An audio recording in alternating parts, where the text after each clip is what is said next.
He leaned in and whispered, "Try not to embarrass me. These people are way above your level." I didn't say a word. I just walked in beside him. But when the host rushed over, shook my hand and said, "We've all been waiting to meet you," his face went pale so fast it was almost satisfying. For 3 weeks, my husband coached me on how not to embarrass him. "Make sure you get your hair done professionally," he said, like I was incapable of grooming myself.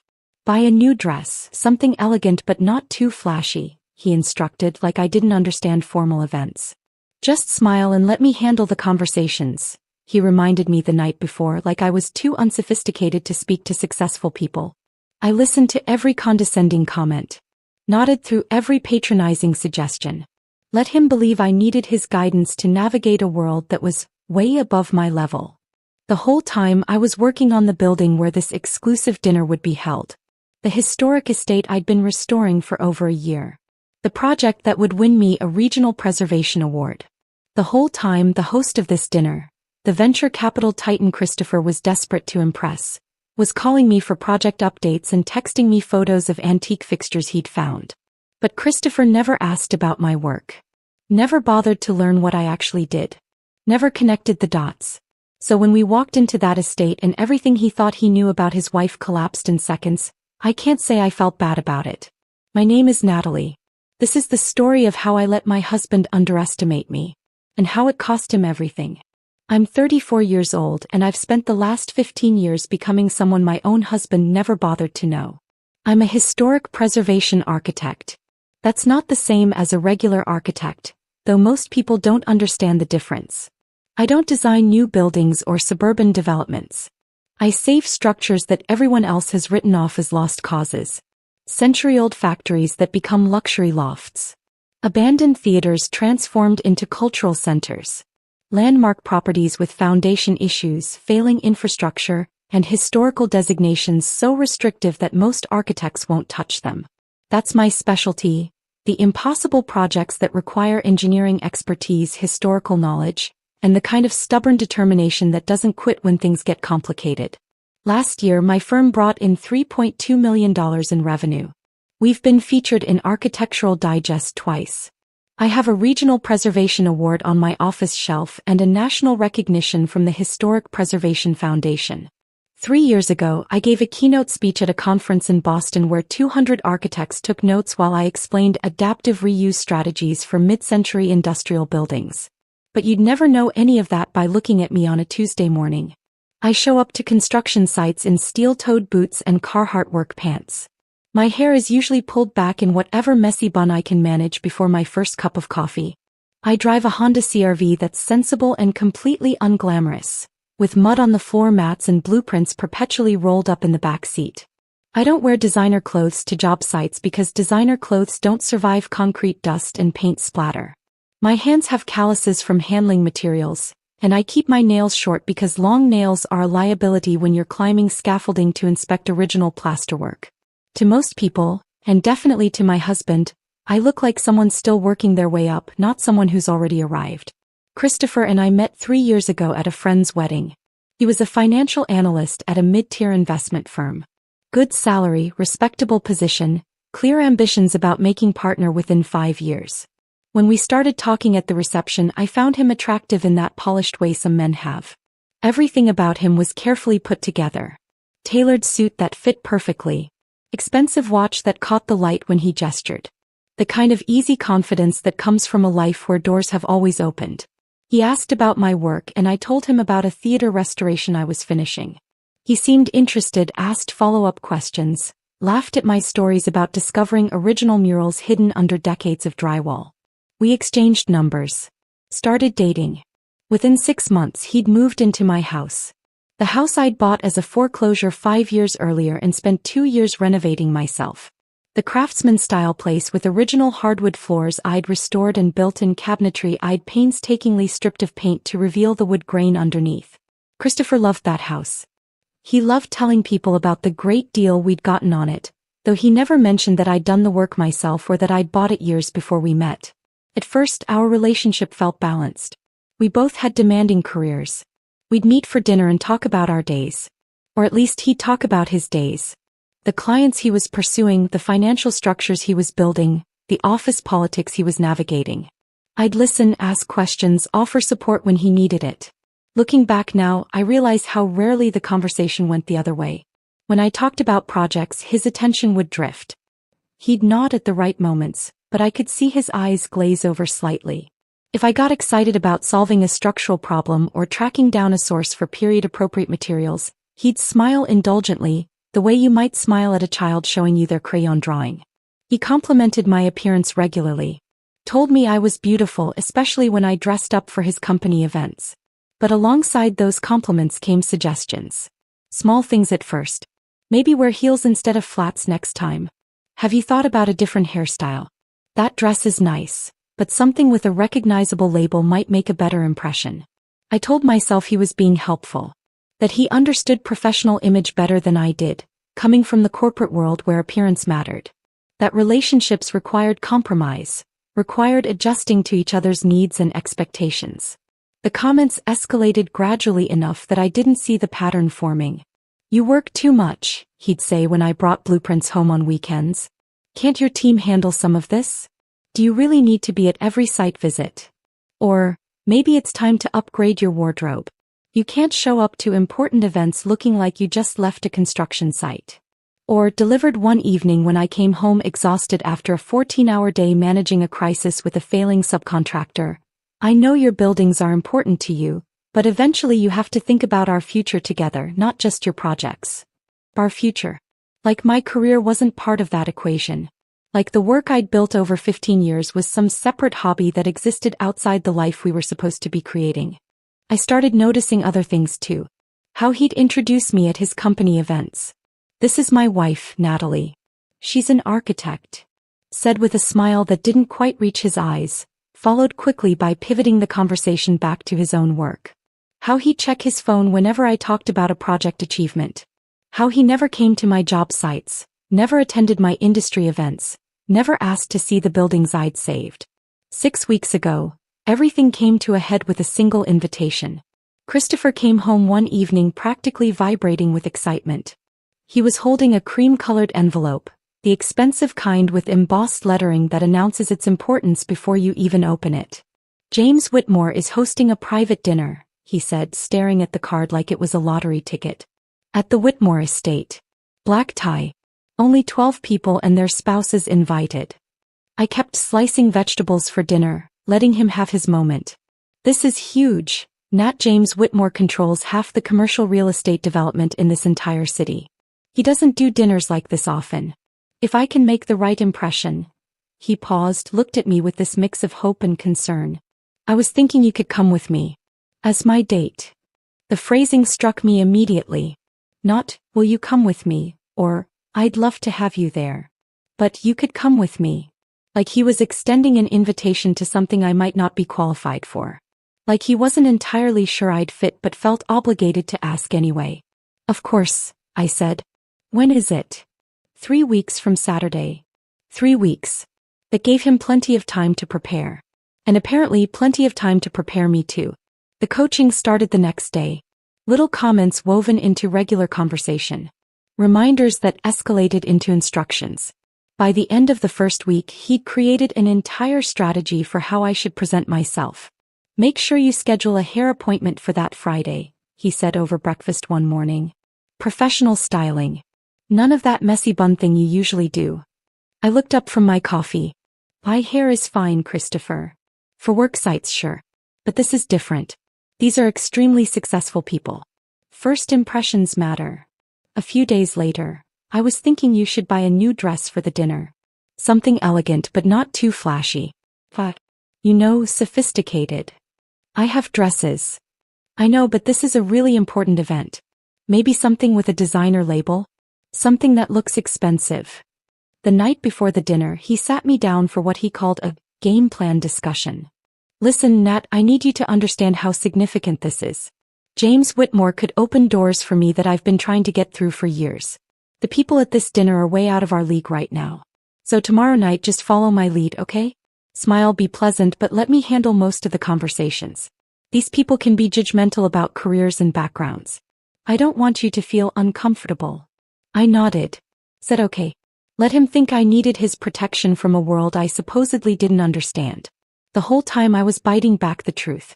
The Whitmore estate he kept talking about? I'd been working on it for 14 months. James Whitmore III had hired my firm to transform his family's 1890s Georgian mansion into a luxury event venue while maintaining its historical designation. It was one of the most complex projects of my career. Navigating preservation codes, upgrading electrical and HVAC systems without damaging original plasterwork, designing modern amenities that didn't compromise the building's architectural integrity. James and I had spent hours together. Weekly planning sessions in his study. Site walks where we discussed structural challenges and design solutions. Late-night phone calls when permit issues threatened timelines. He respected my expertise, valued my input, trusted me with his family's legacy property. He had my cell number saved in his phone. We texted regularly about antique lighting fixtures and period-appropriate materials. Just that morning he'd sent me a photo of bronze door handles he'd found at an estate sale, asking if they'd work for the carriage house entrance. I'd mentioned the Whitmore project to Christopher exactly twice. Once when I first landed the contract, told him over dinner that I'd been hired for a major estate restoration. He'd said, "That's great, babe," and gone back to scrolling through his phone. The second time was about 6 months ago when I explained I'd be working late for several weeks because we were in a critical phase of construction. "Okay, just don't forget we have that thing with my boss on the 15th, he'd replied. He never asked the client's name. Never inquired about the project scope. Never bothered to connect the dots between estate restoration and the Whitmore estate dinner invitation sitting on our counter. Why would he? In his mind, I was just an architect doing architecture things. My work existed in some separate category that had nothing to do with his world of finance and important connections. So I let him coach me. Let him believe I needed his guidance. Let him think he was preparing me for an event I wasn't sophisticated enough to handle on my own. And I went to my hair appointment. Bought the elegant dress he'd suggested. Smiled when he approved of my appearance the night of the dinner. Because I knew something he didn't. In about 2 hours, my husband's entire understanding of who he'd married was going to crumble. Every assumption he'd made, every condescending comment he'd delivered, every time he'd treated my career like a cute hobby, all of it was about to be revealed for what it was. And I wasn't going to say a word to stop it.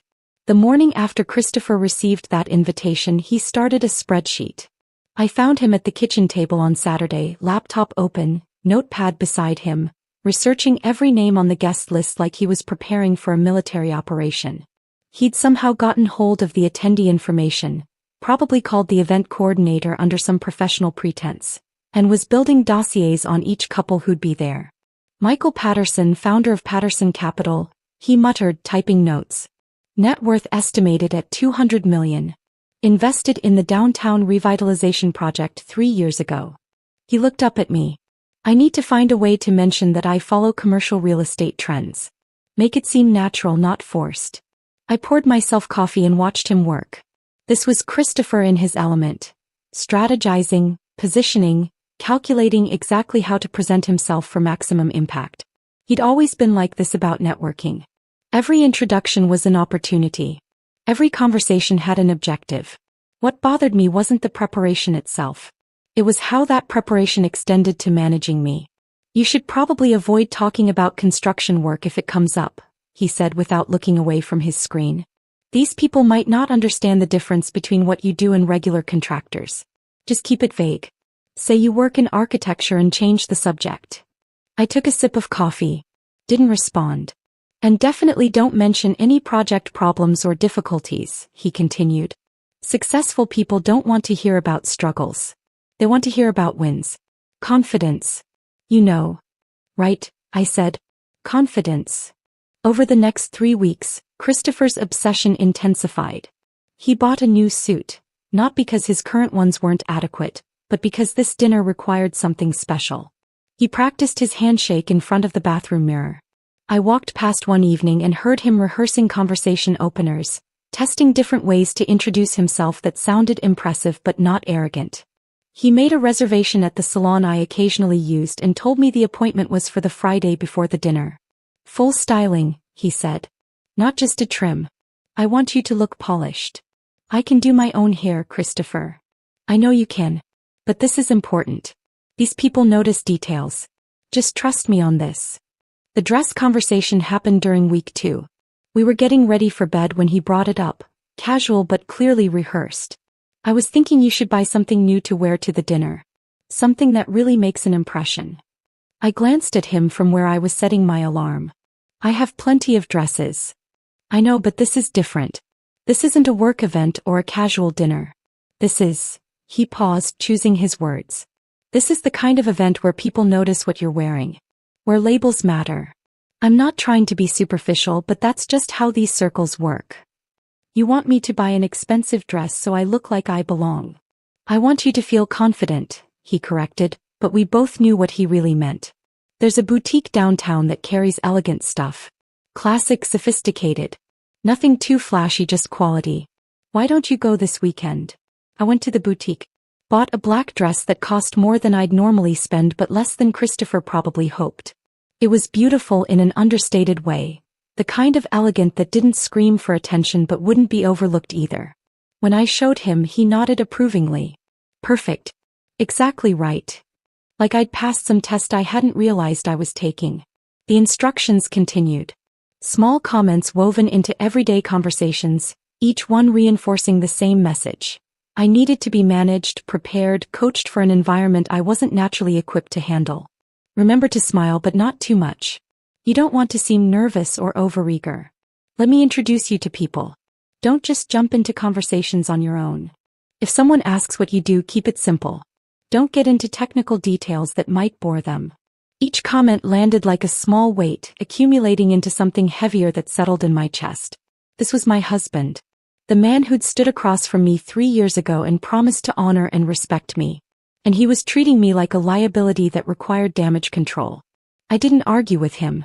Didn't defend myself or push back.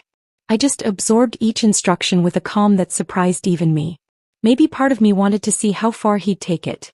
How completely he'd reveal what he actually thought of me when the stakes felt high enough. The worst part was realizing how long this had been building. The comments about my appearance, the dismissal of my work, the way he'd position himself as the successful one in our relationship. It had all been there from the beginning. I'd just been too willing to interpret it as care rather than condescension. Wednesday before the dinner, Christopher came home with a small wrapped box. Inside was a delicate bracelet, something sparkly and expensive looking. I thought you could wear this Saturday, he said, watching my reaction. It's elegant. 5. Exactly the kind of thing that fits the event. It's beautiful. Thank you. I just want you to feel comfortable. To fit in. He kissed my forehead. I know this world isn't really your scene, but you'll do great. Just follow my lead and everything will be fine. Your scene. Like the world of successful people having dinner together was something foreign to me. Something I'd need his guidance to navigate safely. I wondered if he'd feel differently if he knew I'd spent that afternoon on a conference call with James Whitmore and the Historical Preservation Board, discussing the final inspection approval for the estate's ballroom restoration. If he knew that James had ended the call by saying, I can't wait for everyone to see what you've accomplished here, Natalie. This building is going to be the talk of the city. But Christopher hadn't asked about my day. Hadn't asked about my work in weeks, actually. He was too focused on his own preparation, his own opportunity, his own carefully constructed plan for advancement. Friday evening, the night before the dinner, Christopher called what he described as a final briefing. We sat in the living room after dinner and he walked me through his strategy like a coach reviewing plays before the big game. James Whitmore is the priority, obviously, but don't ignore the other guests. Michael Patterson and his wife, Victoria, are major players. Thomas Chin runs the biggest development firm in the state. Rebecca Hartford sits on every important board in the city. He looked at me seriously. These people are way out of our league right now, Nat. I'm not saying that to be mean, I'm saying it so you understand the stakes. One wrong impression and doors close. One good impression and doors open. I understand. Do you? He leaned forward. Because these people can be judgmental. They care about pedigree, about connections, about presentation. They're going to look at us and make assessments in the first 30 seconds. So tomorrow night, I need you to just smile, be pleasant, and let me handle the substantive conversations. Can you do that for me? The question hung in the air between us. Can you do that for me? Like staying silent and decorative was a favor I'd be doing him. Like my own thoughts and expertise and professional credibility were things that needed to be hidden away for his benefit. Yes, I said. I can do that. He relaxed, smiled, reached over to squeeze my hand. Thank you. I know I've been intense about this, but it's only because I care about our future. About building something bigger than what we have now. Our future. He kept using that phrase, but it was becoming increasingly clear that our future looked a lot like his future with me as a supporting player. That night, lying in bed next to my sleeping husband, I thought about all the ways I'd made myself smaller over the past 3 years. All the times I'd downplayed my achievements or stayed quiet about my success. All the moments I'd let him believe his career was the one that mattered, that my work was just something I did to stay busy. I thought about the Whitmore estate, about the 14 months I'd spent transforming a deteriorating mansion into something extraordinary. About the original crown molding I'd painstakingly restored, matching plaster composition from the 1890s. About the marble floors we'd uncovered and cleaned, revealing patterns that hadn't been seen in decades. About the chandelier I'd sourced from an architectural salvage auction in Philadelphia, spending weeks having it rewired and restored to its original glory. I thought about James Whitmore telling me last week that this project had exceeded every expectation, that he'd already received offers from 3 couples who wanted to book the venue for events before it was even officially open. And I thought about my husband sleeping peacefully beside me, completely unaware that tomorrow night he was walking into a building I'd saved, to meet people who already knew my name, for a dinner where I was the one they'd actually been waiting to meet. The irony was almost poetic. Saturday evening arrived with the kind of perfect weather that made everything feel slightly surreal. Clear sky, comfortable temperature, golden light that made the city look like it was posing for photographs. Christopher spent the afternoon getting ready with the kind of focused intensity usually reserved for job interviews or marriage proposals. His new suit fit perfectly. His shoes were polished to a reflective shine. Even his hair looked professionally styled, though I knew he'd spent 40 minutes in the bathroom achieving what he wanted to pass off as effortless. I got ready more quietly. The salon appointment had gone well. My hair looked elegant without being overdone. The black dress fit exactly right. The bracelet Christopher had given me caught the light when I moved. Looking in the mirror, I saw someone who belonged at an exclusive dinner. Someone who looked successful, polished, confident. Someone my husband still thought needed his protection from her own inadequacy. We drove to the estate in Christopher's car. He was too nervous to let me drive, needed the control of being behind the wheel. His hands gripped the steering wheel tightly. He kept taking deep breaths, the kind you take when you're trying to calm anxiety that won't quite settle. "You look beautiful," he said as we got closer. "Really beautiful. You're going to make a great impression." "Thank you. Just remember everything we talked about, okay? Smile, be warm, but let me lead the conversations. These people are extremely influential. We only get one shot at this." We pulled up to the estate's entrance and I felt Christopher's energy shift into something almost electric. This was it. His moment. The opportunity he'd been building toward. The building looked stunning. The exterior lighting I'd personally selected highlighted the restored limestone facade. The original bronze doors gleamed from months of careful restoration. The garden pathway was lined with period-appropriate lanterns that created a warm, welcoming glow. All of it, every detail had been specified, sourced, and approved by me. Christopher parked, turned off the engine and sat for a moment collecting himself. Then he turned to me with that expression I'd come to recognize over the past 3 weeks. Serious. Paternal. Vaguely condescending. "Listen, Nat. I need you to understand how important tonight is. These people are extremely influential. James Whitmore alone could change the entire trajectory of my career." He reached over and took my hand, squeezing it firmly, not affectionately but like he was trying to make sure I was paying attention. "So please just try not to embarrass me tonight. These people are way above your level. Way above mine too, honestly. But I'm trying to get us there. So just follow my lead. Smile. Be pleasant. Let me do the talking." "Okay." I looked at my husband. Really looked at him. Saw a man who'd spent 3 weeks preparing for an evening he thought would define him. A man who'd coached and managed and instructed his wife because he genuinely believed she wasn't capable of navigating this world on her own. A man who had absolutely no idea who he'd married. "Okay," I said quietly. And I meant it. I would let him walk into that building. Let him try to impress the host who already had my number in his phone. Let him attempt to network with people who'd specifically asked to meet me. I would let him see finally and completely exactly who I was. We got out of the car and walked toward the entrance together. We walked into the foyer and I felt Christopher's anxiety radiating beside me like heat. The space took my breath away even though I'd seen it hundreds of times during construction. But seeing it transformed for this evening, lit perfectly, styled beautifully, filled with elegantly dressed people, made all those months of painstaking work feel suddenly powerfully real. The crown molding I'd spent weeks matching to the original 1890s plasterwork caught the warm glow from the chandelier. The marble floors we'd uncovered beneath layers of cheap linoleum gleamed under carefully placed lighting. Every detail I'd agonized over, every decision I'd defended to contractors who wanted to take shortcuts, every hour I'd spent researching period-appropriate materials, it was all here, completed, perfect. Christopher didn't notice any of it. He was too busy scanning faces, trying to identify the important people he'd researched, calculating his approach. I could practically see his mental checklist running. Who to talk to first, what to say, how to position himself. About a dozen people were already mingling near the curved staircase, holding cocktails, chatting in that practiced way wealthy people have of looking relaxed while constantly assessing everyone around them. The women wore dresses that probably cost more than most people's monthly rent.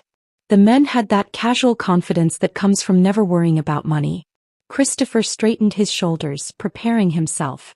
He took a breath like someone about to dive into deep water. Then James Whitmore spotted me from across the room. I saw the moment it happened. James had been talking to an older couple near the fireplace when his eyes swept the foyer and landed on me. His face transformed, genuine warmth, the kind of smile you can't fake. He immediately excused himself and started walking toward us. Toward me. Christopher saw him coming and his entire body shifted into performance mode. He adjusted his posture, prepared his handshake, positioned himself slightly forward like he was ready to make the introduction that would launch this entire evening. I watched him rehearse his opening line silently, lips barely moving. The greeting he'd practiced in our bathroom mirror for 3 weeks. James walked right past him. Didn't even glance in his direction. Just came straight to me with both hands extended, taking mine in that warm, familiar way we'd greeted each other dozens of times over the past 14 months. Natalie. Finally. His voice carried across the foyer, loud enough that several conversations paused. I've been telling everyone you'd be here tonight. We've all been waiting to meet you. The look on Christopher's face was something I will remember for the rest of my life. Pure confusion first, like his brain couldn't process what his eyes were seeing. His rehearsed greeting died on his lips. His extended hand hung in the air, ignored. Then recognition started to creep in. The way James said my name. The familiarity in his greeting. The phrase, we've all been waiting to meet you. Then horror. Absolute, crushing horror as the pieces started connecting in ways that didn't match anything he'd expected. Good to see you, James, I said, squeezing his hands warmly. See me? You're practically the reason we're having this dinner in this space. James gestured around the foyer with obvious pride. I wanted everyone to experience what you created here. Every person in this room has asked me for your contact information. He finally glanced at Christopher, who looked like he'd been physically struck. And you must be Christopher. Natalie's husband. She's mentioned you. Christopher made a sound that might have been words if his vocal cords were functioning properly. His face had gone pale. I watched him try to smile, try to extend his hand for that handshake he'd planned, but everything about him had short-circuited. Natalie and I have been working together for over a year now, James continued pleasantly, like he didn't notice Christopher's distress. Transforming this place was a nightmare before she came along. 3 other architects told me it couldn't be done. Code issues, structural problems, historical designation restrictions that would have made most people quit. But Natalie figured out how to honor the building's history while making it functional for modern use. Brilliant work. Architect, Christopher finally managed. Historic preservation architect, I corrected gently. There's a difference. James laughed. Oh, don't be modest. You saved this building. And you did it on time and under budget, which frankly is a miracle in this industry. He turned back to Christopher and I saw something calculating in his expression, like he'd already sized up exactly what kind of man my husband was. You must be incredibly proud. Not many people can do what Natalie does. It requires expertise in architecture, engineering, history, construction management, and navigating bureaucratic nightmares that would make most people walk away. Christopher's mouth opened, closed. He looked at me like he was seeing a stranger. Now, James said, linking his arm through mine with easy familiarity, I absolutely must introduce you to some people who've been eager to meet you. Michael Chen is considering converting an old textile mill into residential lofts and specifically asked to speak with you tonight. And Rebecca Hartford wants to discuss that theater restoration you did in Louisville. She's been trying to find the right architect for a similar project. He glanced back at Christopher almost as an afterthought. You don't mind if I steal her for a bit, do you? Professional talk and all that. No. That's... Christopher couldn't form a complete sentence. James led me away into the main reception room, and I didn't look back at my husband standing alone in the foyer I'd designed, looking like his entire understanding of reality had just shattered. The next hour and a half were surreal in the best possible way. James introduced me to every influential person at that dinner. Michael Chen, the developer with the textile mill project, who spent 20 minutes asking detailed questions about adaptive reuse strategies and historic tax credit structures. Rebecca Hartford, who ran the largest historic preservation foundation in the state, who'd seen my theater restoration and wanted to discuss timelines and budgets for her own project. Thomas and Linda Patterson, who owned 3 historic properties downtown and were looking for an architect who understood the delicate balance between modernization and preservation. Victoria Ashford, whose family controlled one of the oldest buildings in the city and who'd been looking for someone to assess its structural integrity. Every conversation was professional, substantive, the kind of discussion I'd been having for 15 years. I talked about load-bearing walls and period-appropriate materials. Explained the process of working with historical commissions. Shared stories about discovering original features hidden behind decades of bad renovations. This was my world. Had been since before Christopher and I even met. The fact that he'd never known it existed told me everything I needed to know about our marriage. I spotted him several times throughout the evening, trying to insert himself into conversations, struggling to find his footing. Without the James Whitmore connection he'd been banking on, without me standing beside him as his entry point, he was just another financial analyst at a party full of people who controlled actual capital. He'd approach a group, introduce himself, try to steer the conversation toward investment opportunities or market trends. People were polite but disinterested. They'd nod, make vague acknowledging sounds, then turn back to their previous discussions. At one point I saw him corner one of the waiters complaining about something, probably the scotch selection or the timing of the appetizers. The young man's face flushed, but he handled it professionally, the way service workers do when they're used to dealing with difficult guests. I'd seen Christopher treat staff that way before. Always found some small thing to criticize, some way to establish hierarchy. I told myself it was just him being particular about quality. Now I saw it for what it was. A man who needed to feel superior to someone, anyone, and chose people who couldn't push back. About 90 minutes into the evening, James found me talking with the Pattersons about a potential hotel renovation and gently interrupted. Natalie, I hate to pull you away, but could I get your professional opinion on something? The audio system contractor for the ballroom sent over revised plans, and I think there might be an issue with how they're proposing to mount the speakers. I'm worried about the ceiling medallions. Of course. Let's take a look. We excused ourselves and walked through the main hall toward James's private study. As we passed the bar, I caught Christopher watching us, his expression unreadable but intense. James's study was exactly as I remembered from our planning sessions.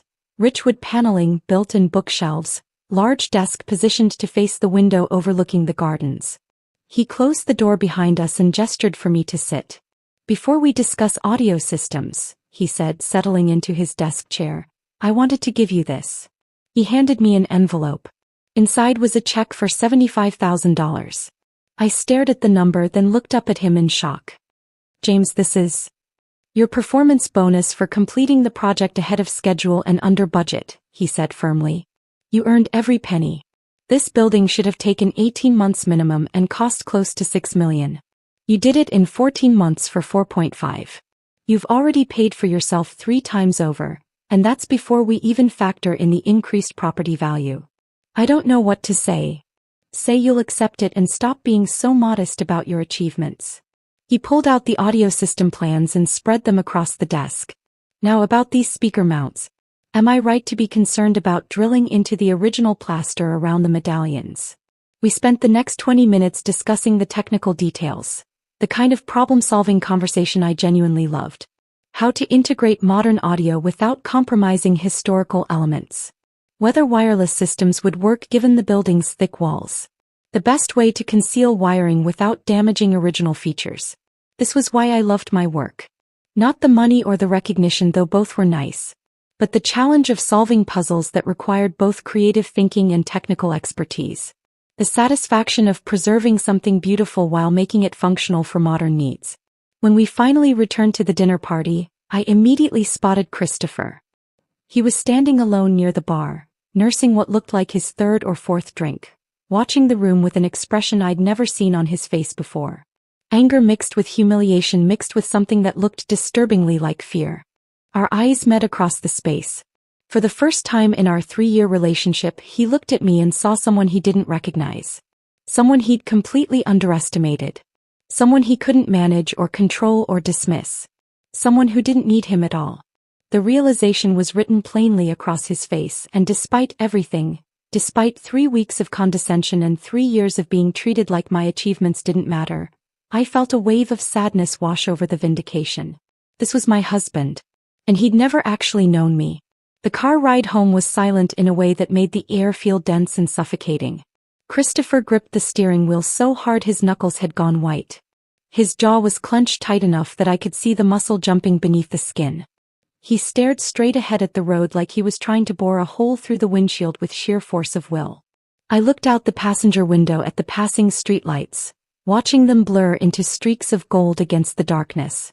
Each one we passed felt like a small measure of distance opening up between who I'd been an hour ago and who I was becoming. Something inside me had shifted during that dinner. Not broken exactly. More like settled into place after years of being slightly misaligned. 3 years of small dismissals and condescending comments. 3 years of being treated like an accessory rather than a partner. 3 years of watching my husband look past me while claiming to love me. It had all crystallized into something I couldn't unsee anymore. A clarity so sharp it cut. We turned onto our street and Christopher's breathing changed. Shorter, harder, like he was trying to control something that wanted to explode out of him. He pulled into our driveway. Put the car in park. The engine ticked in the sudden silence. Neither of us moved. Then Christopher's hands dropped from the steering wheel and he turned to face me, his expression somewhere between fury and devastation. You made me look like a complete fool tonight. His voice was low, controlled, but shaking at the edges. I turned to him slowly. Kept my own voice calm. How exactly did I do that? How did you? He stopped, took a breath, tried again. You knew James Whitmore. You've been working with him for over a year. You've been working on that entire estate. And you never thought to mention that to me. I did mention it. Twice. You weren't interested. His face flushed red. You said you were working on an estate renovation. You didn't say it was James Whitmore's estate. You didn't say you were some kind of award-winning preservation expert who everyone at that dinner wanted to meet. I'm not some kind of expert, Christopher. I felt exhausted suddenly. Bone-tired. I'm an architect who's been doing this work for 15 years. You just never bothered to ask what that actually meant. That's not fair. Isn't it? My voice rose slightly despite my efforts to stay level. When was the last time you asked me about a project? When was the last time you showed any interest in my work beyond whether it interfered with your schedule? I've always supported your career. You've tolerated it, I corrected. There's a difference. You tolerated my work as long as it didn't inconvenience you or make you look bad. But the second it became visible, the second other people saw what I actually do, you're angry. Not proud. Angry. Christopher's hands clenched into fists on his lap. You deliberately hid this from me.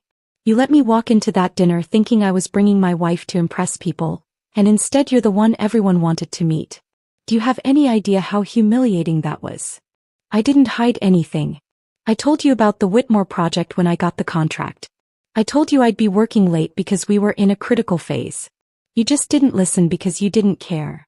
I care about you. You care about the version of me that fits into your life plan, I said.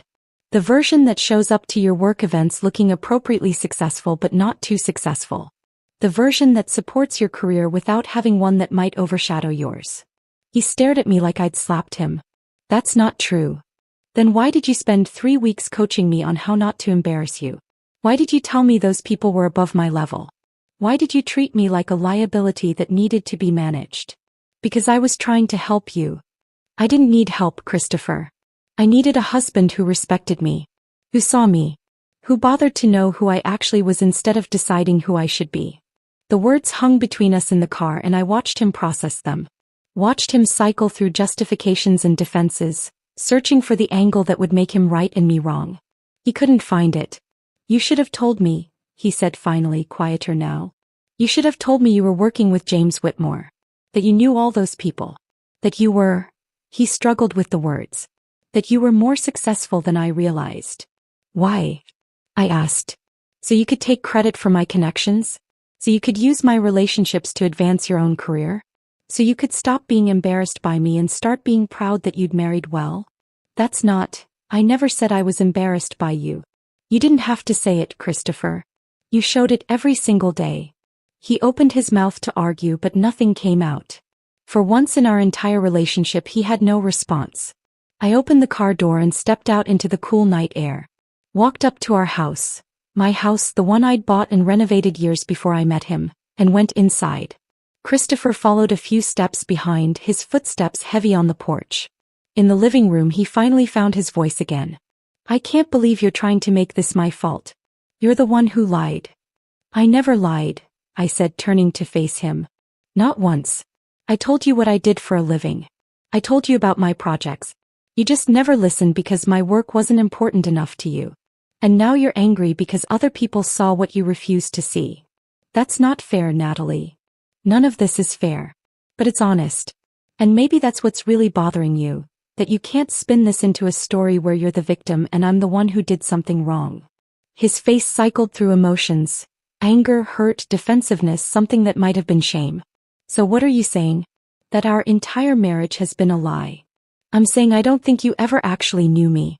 And I don't think you wanted to. The words came out quieter than I'd expected, but they landed hard. I could see them hit him, could see the realization starting to crack through his defenses. I walked upstairs to our bedroom and pulled my overnight bag from the closet. Started packing. Clothes, toiletries, the things I'd need for a few days away. Christopher appeared in the doorway, watching.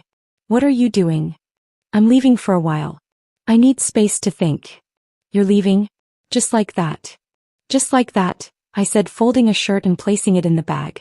I pulled out my phone and called Elena. She answered on the second ring. Hey, can I stay with you for a while? Always, she said without hesitation. What happened? I'll tell you when I get there. I'll make up the guest room. Drive safe.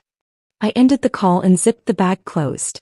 When I turned around, Christopher was still standing in the doorway, looking lost in a way I'd never seen before. You're really leaving, he said. Not a question this time. A realization. I'm taking a break from being treated like I'm not good enough. I never said. You didn't have to say it. I picked up my bag and walked toward the door. He moved aside to let me pass, but I stopped and turned to face him one more time.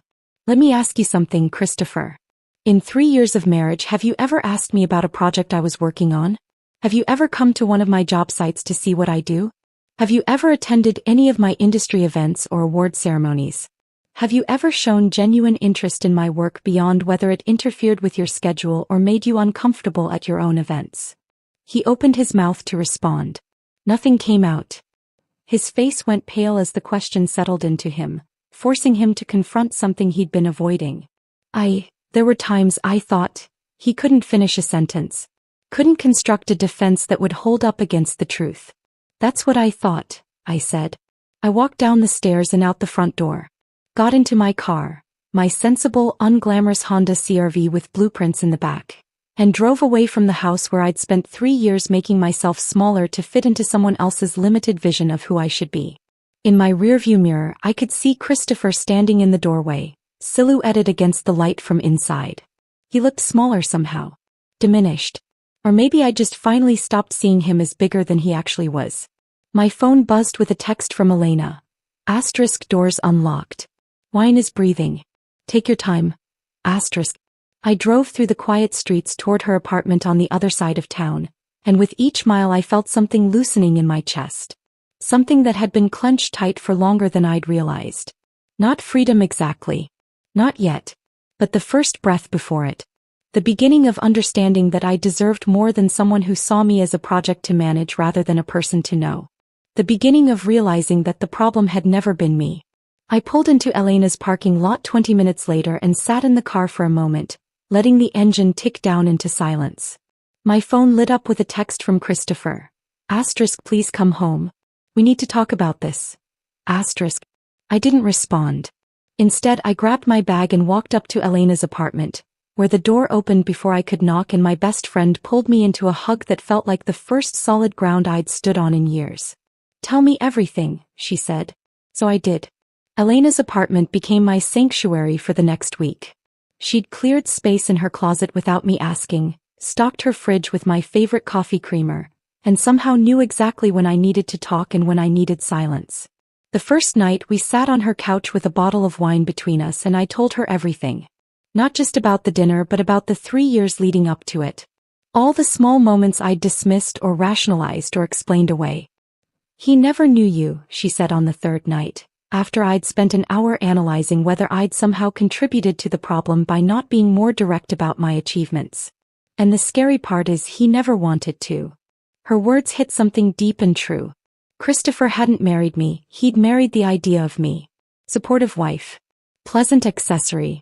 Someone who wouldn't challenge him or overshadow him or require him to see past his own reflection.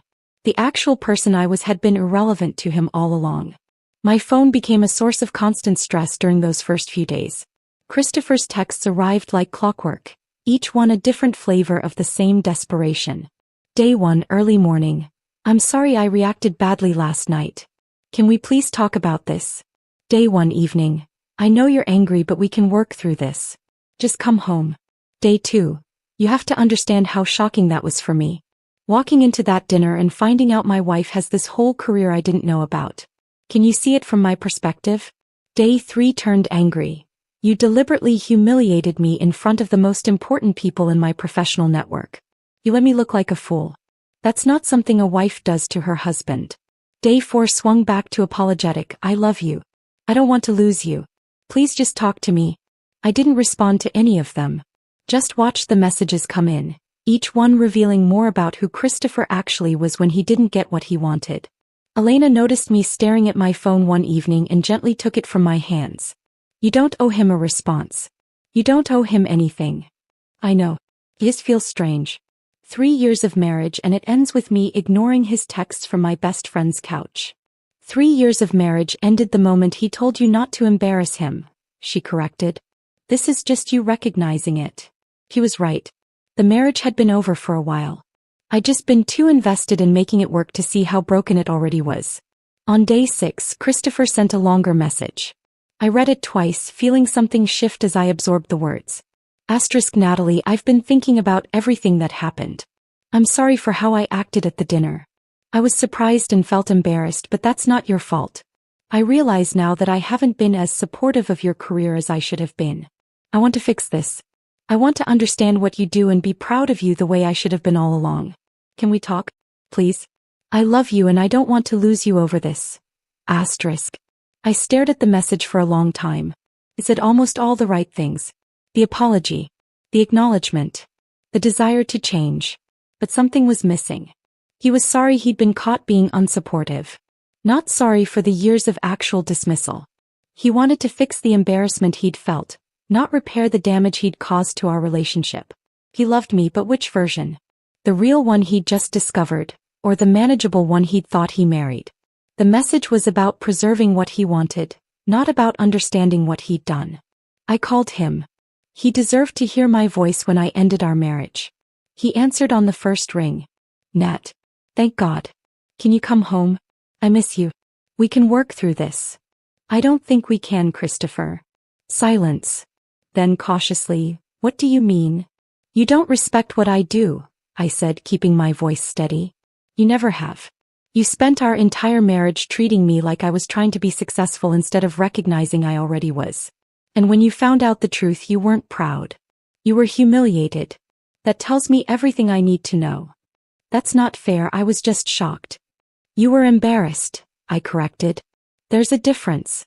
You were embarrassed that your wife was more successful than you realized, that she had connections you didn't, that she didn't need you the way you needed her to need you. I never said. You didn't have to say it. You showed it every day for 3 years. I took a breath. You wanted a wife who looked good at events and supported your ambitions. I wanted a partner who valued my work as much as I valued theirs. We wanted different things. We still do. So what, you're just giving up? Just throwing away 3 years of marriage because of one bad night? And there was. He still thought the problem was the dinner. One isolated incident he could apologize for and move past. He didn't see the pattern. Didn't understand that the dinner had simply revealed what had always been true. I'm not giving up, I said quietly. I'm accepting reality. And the reality is I deserve someone who doesn't think I need to prove my worth to be worth loving. I never said you weren't worth, Natalie, that's not what this is about. It's exactly what this is about.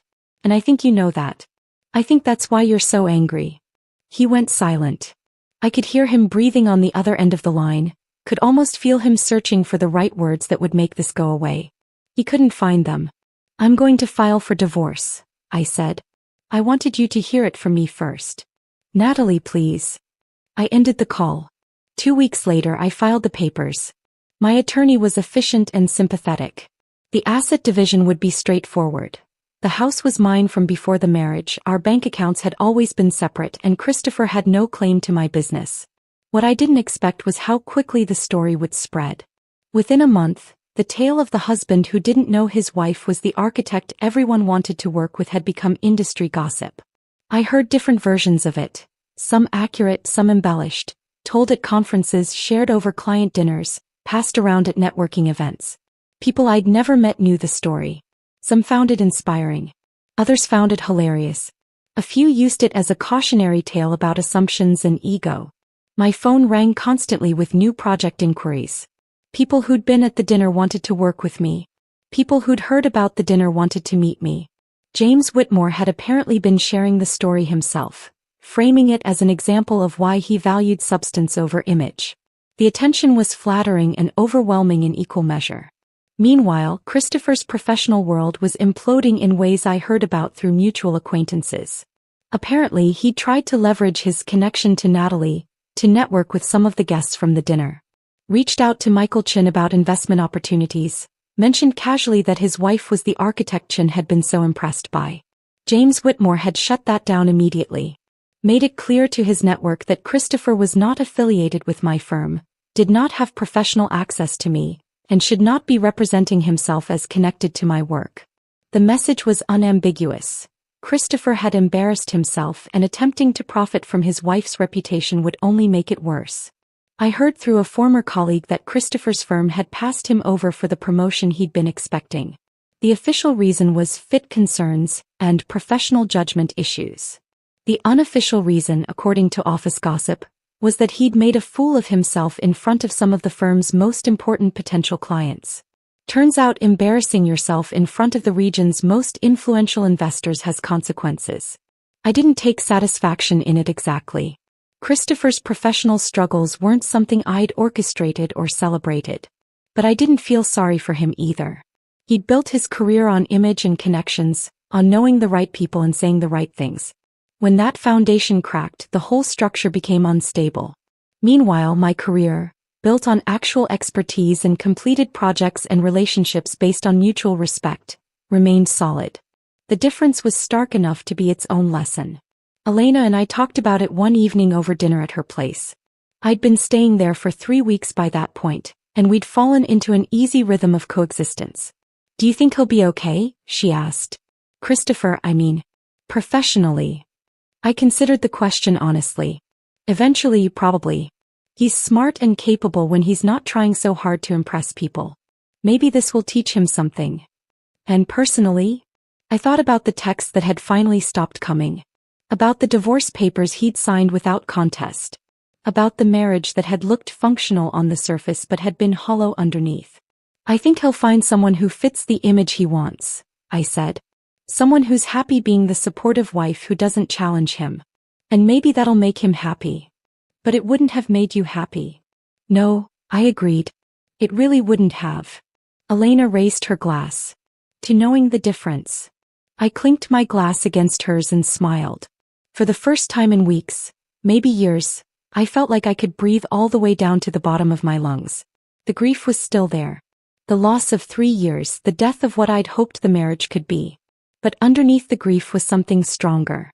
Relief. And the quiet, growing certainty that I'd made the right choice. 3 months after I filed for divorce, I saw Christopher at my favorite coffee shop. It was a Tuesday morning, early enough that the place was still quiet.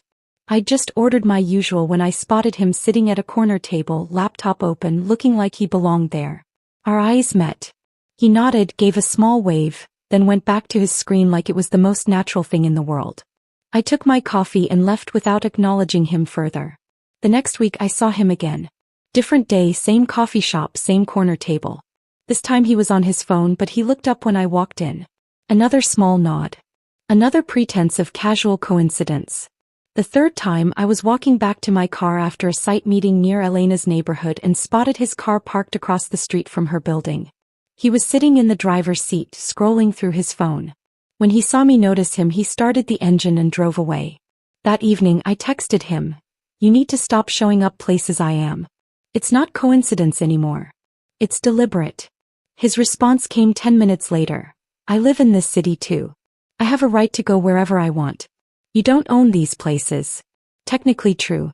Legally, I had no grounds to tell him where he could or couldn't be. But the pattern was becoming undeniable. Coffee shop. The street near my office. Outside Elena's building. Always just present enough to be noticed, never close enough to be called harassment. Watching. Waiting. Making sure I knew he was there. I told Elena about it that night over dinner. She listened with growing concern, her expression darkening as I described each incident. "That's not coincidence," she said firmly. "That's stalking behavior. You need to document every time you see him. He's not doing anything illegal. Not yet. But men who do this kind of thing escalate. Start keeping a record. Dates, times, locations. Just in case." I started the documentation that night, feeling uneasy about what it implied. That my marriage wasn't just ending, it was devolving into something uglier. Then the colleague calls started. First it was David, an architect I'd worked with on a municipal building restoration 2 years ago. "Hey Natalie, weird question, but did you ask Christopher to reach out to me? He called yesterday asking about that library project we did together. Wanted to know who the client was, what the budget was, whether you were still working with them." My stomach tightened. "No, I didn't ask him to contact you." "What did you tell him?" "Nothing." It felt off, so I said I couldn't discuss client information. He got kind of pushy about it though. Said he was just trying to understand your work better. 2 days later, my project coordinator mentioned that someone claiming to be my husband had called the office asking for our client roster. The receptionist had politely refused and transferred the call to our office manager, who told him firmly that we couldn't share that information without my explicit permission. Then Bryn, my assistant, pulled me aside one afternoon with an expression that told me this conversation wouldn't be pleasant. "I probably shouldn't tell you this," she started, closing my office door behind her. "But Christopher contacted our office yesterday. Called the main line and got transferred to me when he said it was about financial documents." "What kind of financial documents?" "That's the thing, he was vague about it. Said he needed to check on some records from when you were married. But then he started asking about ongoing contracts, client names, project values. He wanted to know about the Whitmore estate payment, about upcoming projects, about revenue projections." She looked genuinely uncomfortable. I told him I couldn't share any of that without your direct permission. He got angry. Actually raised his voice. Said he had a legal right to information about assets that might be considered marital property. The words hit me like cold water. Marital property. He wasn't trying to understand my work or reconcile our relationship. He was building a case. I called my divorce attorney within the hour. "Natalie, I was actually about to call you," she said when she answered. "Christopher's attorney filed a motion this morning. He's claiming entitlement to a portion of your firm's value as a marital asset. I felt the floor shift beneath me. What? His argument is that your business grew significantly during your marriage. He's claiming that his emotional support and partnership enabled your success, and that he deserves compensation for his contribution to your career trajectory. Her tone was professional, but I could hear the underlying frustration. It's not uncommon in divorces where one spouse has a business, but in your case it's particularly absurd. Your firm was established years before you met him, and the growth is clearly attributable to your own expertise and reputation. So we can fight this, right? Absolutely. The claim has no real merit. But I need to warn you, this is going to get messy. He's not going to let this go easily. She paused. Men like Christopher don't handle rejection well. And they especially don't handle being outshone by women they thought were beneath them. He's going to make this as difficult and drawn out as he possibly can. What do I need to do? Document everything. Every contact he makes, every time he shows up somewhere he shouldn't be, every call to your office or colleagues. We need to build a pattern showing this isn't about legitimate financial interest. It's about control and retaliation. I hung up feeling sick. The divorce I'd hoped would be straightforward was turning into something uglier and more complicated than I'd anticipated. Then came the development I truly didn't see coming. I was at an industry networking event 2 weeks later. One of those evening mixers where architects and developers and preservation board members mingled over wine and appetizers. I'd almost skipped it, exhausted from dealing with Christopher's legal maneuvering, but James Whitmore had personally asked me to attend. He wanted to introduce me to someone interested in a theater restoration project. I was talking with the potential client when I spotted Christopher across the room. My first thought was confusion. Christopher had never attended these events when we were married. He'd always claimed they were boring, too niche, not relevant to his field. Then I saw the woman with him. She was young, mid-20s maybe, dressed professionally but trying slightly too hard. The kind of outfit that announced ambition. She was smiling up at Christopher like he was explaining something fascinating. His arm was around her waist in a casually possessive way. I recognized her. Rachel Morrison, junior project manager at Hendricks and Associates, a competing firm that specialized in commercial renovations. We'd been on opposite sides of a bid once. She'd seemed competent but inexperienced, eager to prove herself. Christopher spotted me looking and his expression shifted into something I couldn't quite read. Not embarrassment. Something closer to defiance. I excused myself from the conversation and found Elena, who'd come with me as moral support. "Is that Christopher?" she asked, following my gaze. "With Rachel Morrison from Hendricks. How long has that been going on?" "I have no idea. First I'm hearing of it." The next morning, a colleague sent me a screenshot from Christopher's social media. It was from the event. Christopher and Rachel smiling at the camera, his arm around her shoulders, both holding wine glasses. The caption read, "Great evening networking with the best in historic preservation. Always learning from this incredible community." I stared at the photo, pieces clicking into place. Christopher wasn't just dating Rachel. He was using her. Access to my industry. Entry to events he'd never cared about before. Information about projects and clients and firm strategies that he could potentially leverage. All wrapped in the appearance of a new relationship that made him seem connected and relevant. It was calculated, transparent to anyone paying attention. And apparently working. Over the next few weeks, I heard through various channels that Christopher had been showing up at Preservation Society meetings, architecture lectures, even a historic building tour that required pre-registration. Places he'd never had interest in when we were married. Always with Rachel. Always introducing himself as someone deeply connected to the preservation community. Always making sure people knew he understood the field, appreciated the work, had relationships with the key players. He was rebuilding his reputation through proximity to my world. The world he'd dismissed as unimportant for 3 years was suddenly his new professional identity. And Rachel, whether she realized it or not, was his access point. I mentioned it to my attorney during our next call. "That's actually helpful for our case," she said. "It shows his sudden interest in your field is strategic, not genuine. That he sees value in your professional connections and reputation, which undermines his claim that he didn't know or understand what you did during the marriage. Should I be worried about him getting information through Rachel?" About my projects or clients. Document anything suspicious but don't assume the worst. She might have no idea she's being used. Or she might be smarter than he thinks and keeping appropriate professional boundaries. Still, I couldn't shake the uneasy feeling that Christopher's campaign was just beginning. That the legal motion and the sudden industry involvement and the strategic relationship were all pieces of something larger. He'd spent 3 years underestimating me. Now he knew exactly who I was and what I'd accomplished. And instead of accepting defeat gracefully, he was positioning himself to claim credit for it. Or failing that, to tear it down. I drove home from that conversation feeling something I hadn't felt in months. Genuine fear. Not of physical danger, but of what someone with wounded pride and strategic intelligence could do when they decided revenge mattered more than dignity. Christopher had always been good at playing the long game. Calculating moves several steps ahead. I just hadn't realized I'd become his opponent. The invitation to the Regional Preservation Awards arrived 6 weeks after I discovered Christopher's campaign.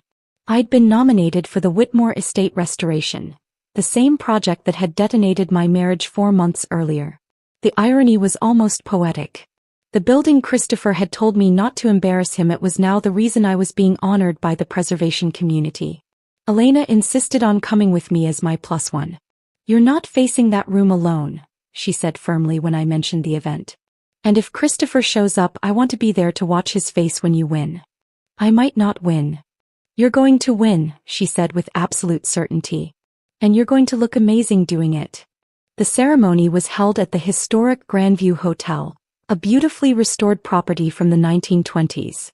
The ballroom was filled with architects, developers, preservation board members, and city officials, basically everyone who mattered in the regional historic preservation world. I wore a deep blue dress that Elena had helped me pick out, something elegant and confident without trying too hard. My hair was styled professionally, jewelry understated. When I looked in the mirror before we left, I saw someone who belonged in that room. Someone who'd earned her place there. We arrived early and I immediately started recognizing faces. Colleagues I'd worked with. Clients from past projects. James Whitmore, who waved from across the room and started making his way over to greet us. Then I saw Christopher. He was standing near the bar with Rachel, both of them dressed for the occasion. His suit was new, I didn't recognize it. Rachel wore a cocktail dress that was slightly too formal for the event, like she'd misjudged the dress code. Elena followed my gaze and her grip on my arm tightened. Deep breath. "You're here because you earned it. He's here because he's trying to stay relevant." "I know. Do you want to leave?" "Absolutely not." James reached us before I could overthink Christopher's presence. He greeted me warmly, congratulated me on the nomination, introduced Elena to a developer he'd been talking with. Within minutes I was absorbed into conversations about upcoming projects and preservation challenges, the kind of substantive professional discussions that reminded me why I loved this work. I saw Christopher watching from across the room but refused to let it affect me. When they called everyone to be seated for dinner and the awards presentation, Elena and I found our assigned table near the front. James was seated at the same table along with 2 board members from the Preservation Society and their spouses. Christopher and Rachel were seated toward the back. The dinner passed in a blur of courses and conversations. My stomach was too tight with nerves to eat much, but I smiled and engaged and pretended I wasn't counting down the minutes until they announced the restoration category. Finally, the awards began. They started with smaller categories: Best Adaptive Reuse under $1 million, Best Preservation Planning Document, Outstanding Volunteer Contribution. Each winner gave a brief speech, thanked their teams, posed for photos. Then came the category I'd been nominated for: Excellence in Historic Building Restoration. The presenter read through the nominees, describing each project briefly. When she got to the Whitmore estate, she spent extra time on it, highlighting the complexity, the innovative solutions to preservation challenges, the ahead-of-schedule completion. And the winner is Natalie Harper for the Whitmore Estate Restoration. The room erupted in applause. Elena grabbed my hand and squeezed. James was already standing to hug me. I rose from my seat, legs somehow steady despite the adrenaline flooding my system, and walked to the stage. The award was heavier than I expected. A crystal piece mounted on wood, beautifully engraved. I stood at the podium looking out at the ballroom full of people and felt something shift inside me. I was done being quiet. Done shrinking myself. Done letting anyone make me feel like my accomplishments needed to be hidden or apologized for. Thank you, I began, my voice clear and strong. This award represents 15 years of work that not everyone valued or understood. I saw Christopher in the back of the room, his posture rigid. There were people in my life who saw my dedication to historic preservation as an inconvenience rather than a calling. Who thought that showing up to job sites in work boots meant I wasn't successful. Who told me not to embarrass them in front of important people, not realizing those important people were calling me for advice. I didn't say his name. Didn't point. Didn't need to. Half the room knew the story. I could see recognition dawning on faces, could see people glancing toward the back where Christopher sat. His face had gone deep red. Rachel looked confused, uncomfortable, like she was starting to piece together something she didn't like. This award belongs to everyone who's ever been underestimated, I continued. To everyone who's been told they're not enough or too much or somehow wrong for being exactly who they are. We don't need others to recognize our worth. We just need to keep doing work that matters. The applause was thunderous. People rose to their feet. Elena was crying. James was beaming with pride. I left the stage with the award in my hands and my head held high, feeling lighter than I had in years. After the ceremony ended, people swarmed to congratulate me. I shook hands, accepted compliments, posed for photos. The conversations blurred together in a warm haze of validation and professional respect.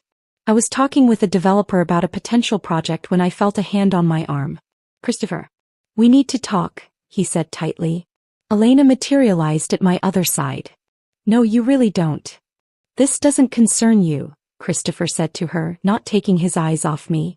Actually, it does. Natalie asked me to be here specifically so she wouldn't have to deal with you alone. I gently touched Elena's arm. It's okay. I'll handle this. She gave Christopher a look that could have stripped paint, then stepped back, but not far. Christopher steered me toward the coat check area, slightly away from the crowd. Rachel trailed behind us, looking increasingly distressed. That speech was a cheap shot, Christopher said, his voice tight with barely controlled anger. You purposely humiliated me in front of everyone. Again. I looked at him with a calm I'd earned through months of therapy and painful self-reflection. I didn't mention your name, Christopher. If you felt humiliated, that's your conscience recognizing truth. You made it obvious. I told my story. If it makes you uncomfortable, maybe that's something you should examine. He stepped closer and I saw something dangerous flash in his eyes. You've been trying to destroy my reputation since the divorce. Suddenly James Whitmore was there, positioning himself subtly between us. Is there a problem here? Christopher's face went pale. His anger deflated like a punctured balloon as he registered who'd just interrupted. No problem, Christopher said stiffly, taking a step back. I was just congratulating my ex-wife on her award. James smiled, but it didn't reach his eyes. Natalie's earned every recognition she's received. Her talent speaks for itself. Always has. He turned to me. Rebecca Hartford is looking for you. She wants to discuss that theater project. It was a clear dismissal. I nodded gratefully and started to turn away. Natalie, Christopher started. But Rachel suddenly spoke up, her voice cutting through the tension. I need to use the restroom. Excuse me. She walked away quickly, heading toward the hallway where the restrooms were located. I followed a moment later, wanting to escape the confrontation, and found myself in the quiet of the ladies' room washing my hands when Rachel emerged from a stall. Our eyes met in the mirror. She looked shaken. Almost tearful.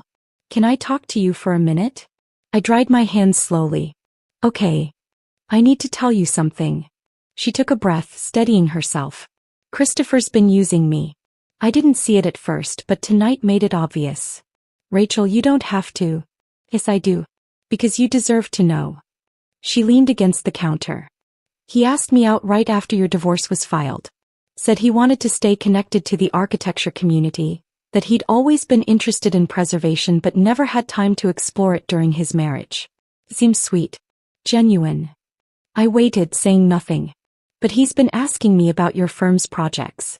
Trying to get information about clients you're working with, upcoming bids, strategy meetings. I thought he was just curious, trying to understand the field better. But tonight after your speech, she swallowed hard. He said you'd always been a manipulative person who got lucky. That you deliberately humiliated him to advance your own career. That he was going to make sure you paid for what you'd done to his reputation. The words hung in the air between us. I thought you should know what he's really like, Rachel continued. I'm done being part of whatever game he's playing. I'm sorry I didn't see it sooner. I looked at this young woman who'd been caught in the crossfire of my failing marriage, and felt genuine sympathy for her. Thank you for telling me, I said quietly. And I'm sorry you got pulled into this. I should have known better. She managed a weak smile. Lesson learned, I guess. She left the restroom and I stood there for a moment processing what I'd just heard. Then I pulled out my phone and texted my attorney. Need to talk tomorrow morning. Have new information about Christopher's behavior. Rachel Morrison willing to provide statement. The response came within seconds. Perfect. This might be exactly what we need to end his legal nonsense. I walked back out to the ballroom, found Elena, and quietly told her what had happened.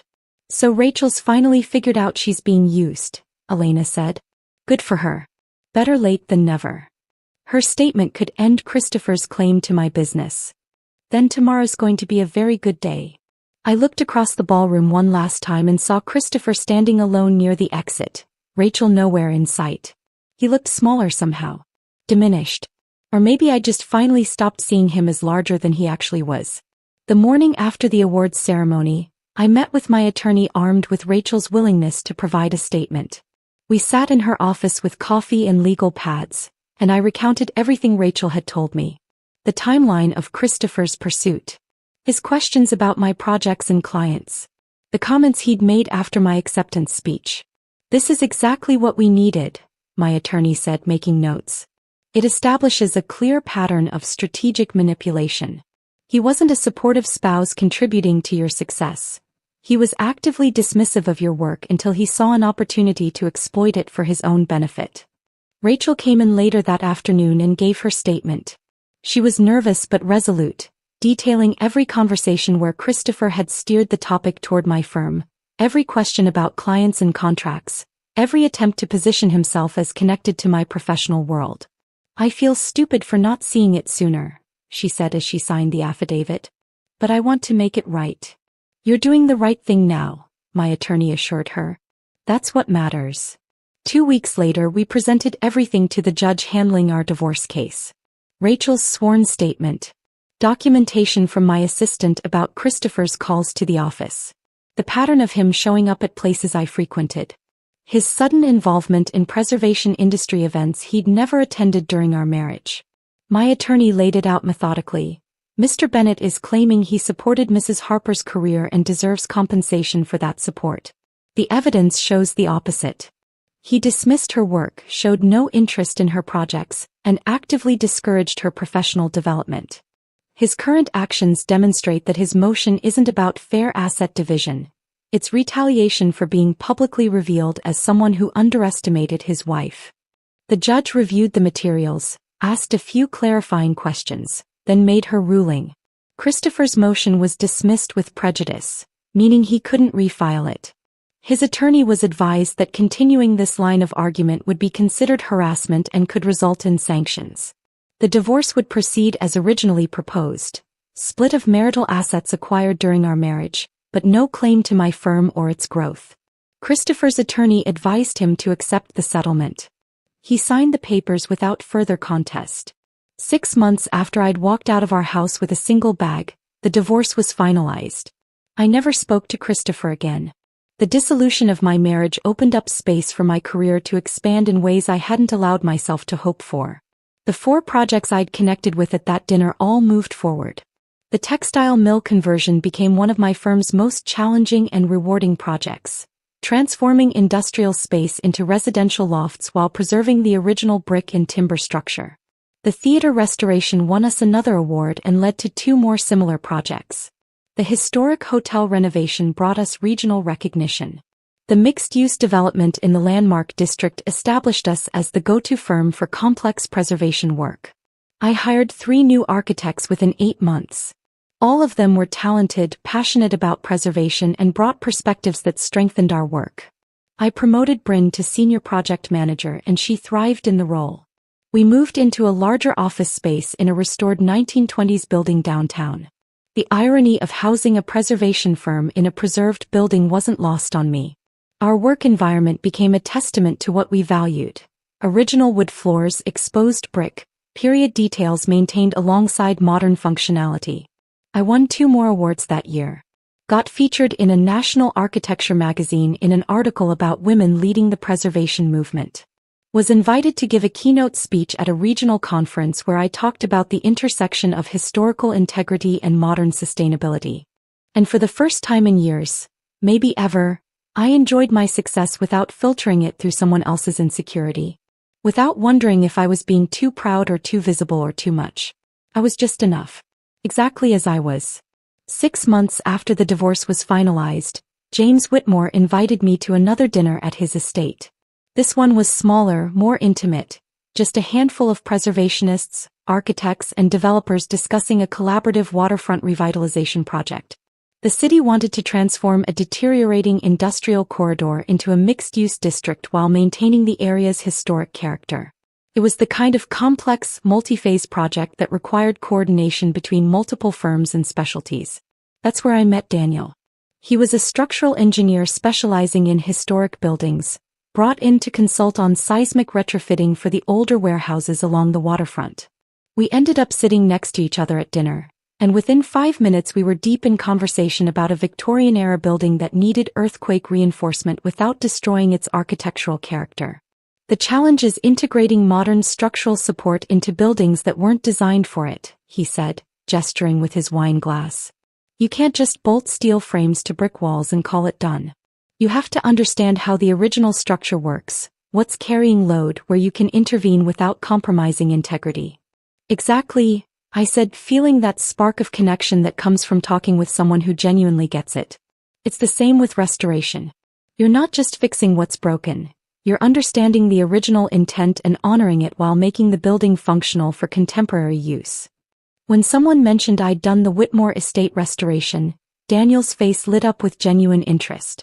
That ballroom ceiling work was incredible, he said. How did you match the plaster composition to the original? And the load-bearing modifications you made to support the chandelier without damaging the roof structure. I've been recommending people study that project. Not, wow, you did that? Or, I'm impressed. Just specific technical curiosity about the work itself. We talked through most of the dinner. About projects we'd worked on, challenges we'd solved, the satisfaction of preserving something beautiful while making it safe and functional. About the frustration of building codes that didn't account for historic structures, and the creativity required to find solutions that satisfied both preservation standards and modern safety requirements. 3 weeks later we met for coffee. That turned into dinner. Then a weekend hike where we spent 4 hours talking about everything and nothing. Daniel came to my job sites without being asked, genuinely interested in seeing the work in progress. He attended an awards ceremony where I received recognition for the textile mill project, and afterward asked detailed questions about the structural challenges we'd faced. When I talked about projects, he listened, not with polite attention but with real engagement. He treated me like a partner, not an accessory. 4 months into dating, I knew I'd found something different. Something real. We were having dinner at his place when he asked, "Have you ever thought about what you want long-term? In a relationship, I mean." I considered the question honestly. I want someone who sees me, who values what I do not because it's impressive, but because they understand why it matters.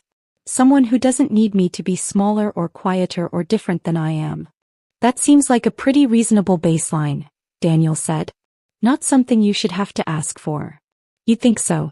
But my marriage taught me that not everyone sees it that way. He reached across the table and took my hand. Your ex-husband was an idiot. I laughed. That's becoming increasingly clear. I mean it. You're brilliant at what you do. Passionate about it. Successful in ways most people only dream about.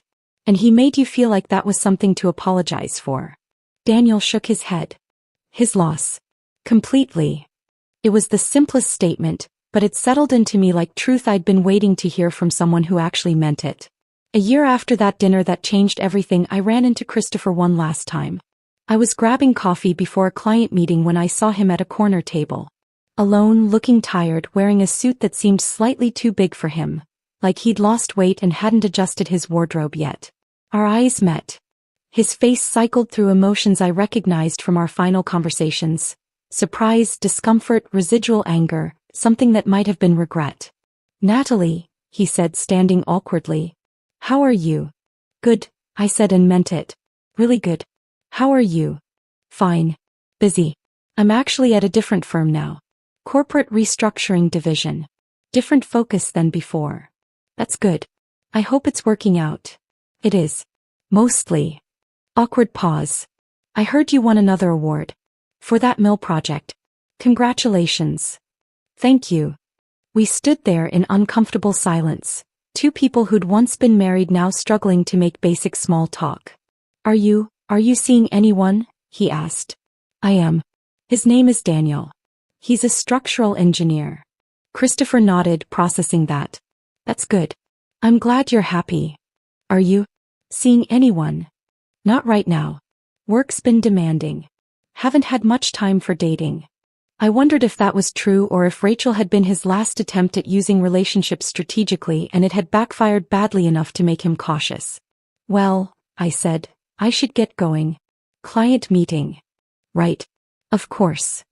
He hesitated, then said quietly, "Natalie, I'm sorry. For all of it. The way I treated you during our marriage. The legal stuff after. All of it. You deserved better." I looked at him and realized I didn't feel anger anymore.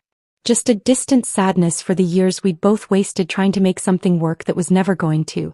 "I appreciate you saying that," I said. "I hope you find what you're looking for, Christopher. I really do." And I meant it. Because the best revenge wasn't his failure or my success. It wasn't the awards or the recognition or even the moment at that first dinner when everything he'd assumed about me crumbled. The best revenge was building a life where I didn't need revenge at all. Where I could show up exactly as I was. Work boots and messy bun and hard-earned expertise. And know that was more than enough. Where I had work I was proud of, a partner who saw me clearly, and the quiet, unshakable knowledge that my worth had never depended on someone else recognizing it. I walked out of that coffee shop into the bright afternoon sun, got into my sensible Honda CR-V with blueprints in the back, and drove to my client meeting feeling lighter than I had in years. My phone buzzed with a text from Daniel. "Dinner tonight? Want to hear how the meeting goes?" I smiled and texted back, "Absolutely. Okay." And for the first time in longer than I could remember, my future felt like something I was building for myself, not something I was fitting myself into. That was worth more than any revenge could ever be. If this story of hidden success and public vindication had you cheering, hit that like button right now. My favorite part was when James walked right past Christopher to greet Natalie at that dinner. What was your favorite moment? Drop it in the comments below. Don't miss more empowering stories like this. Subscribe and hit that notification bell so you never miss an upload.